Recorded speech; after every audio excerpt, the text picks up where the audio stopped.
Even though the stock market and housing prices are at record highs, the economy feels pretty rough for a lot of people right now, especially working class and middle class people.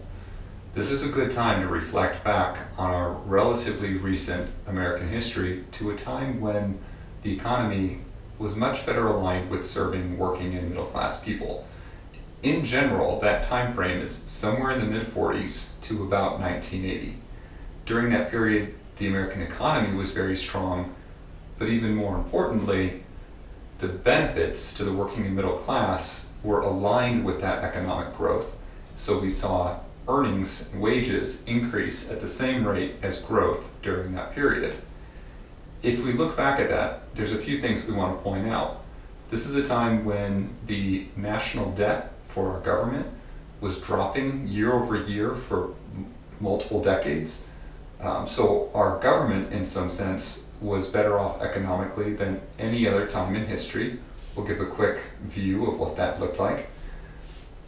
And at the same time, the wealth of the top 10% was able to be stabilized.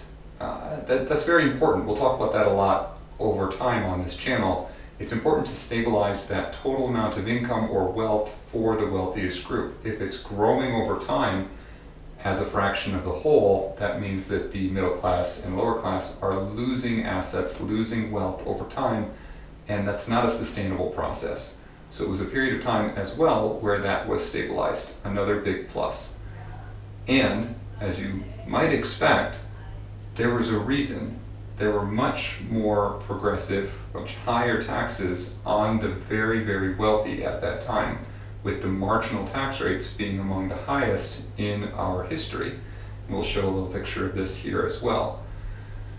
It's no coincidence that the best economic times, not necessarily for just the American economy, a lot of things came together to make a strong economy, but that all of the laborers were well compensated and that growth was distributed among the laborers at that time due to the taxation policies that existed then.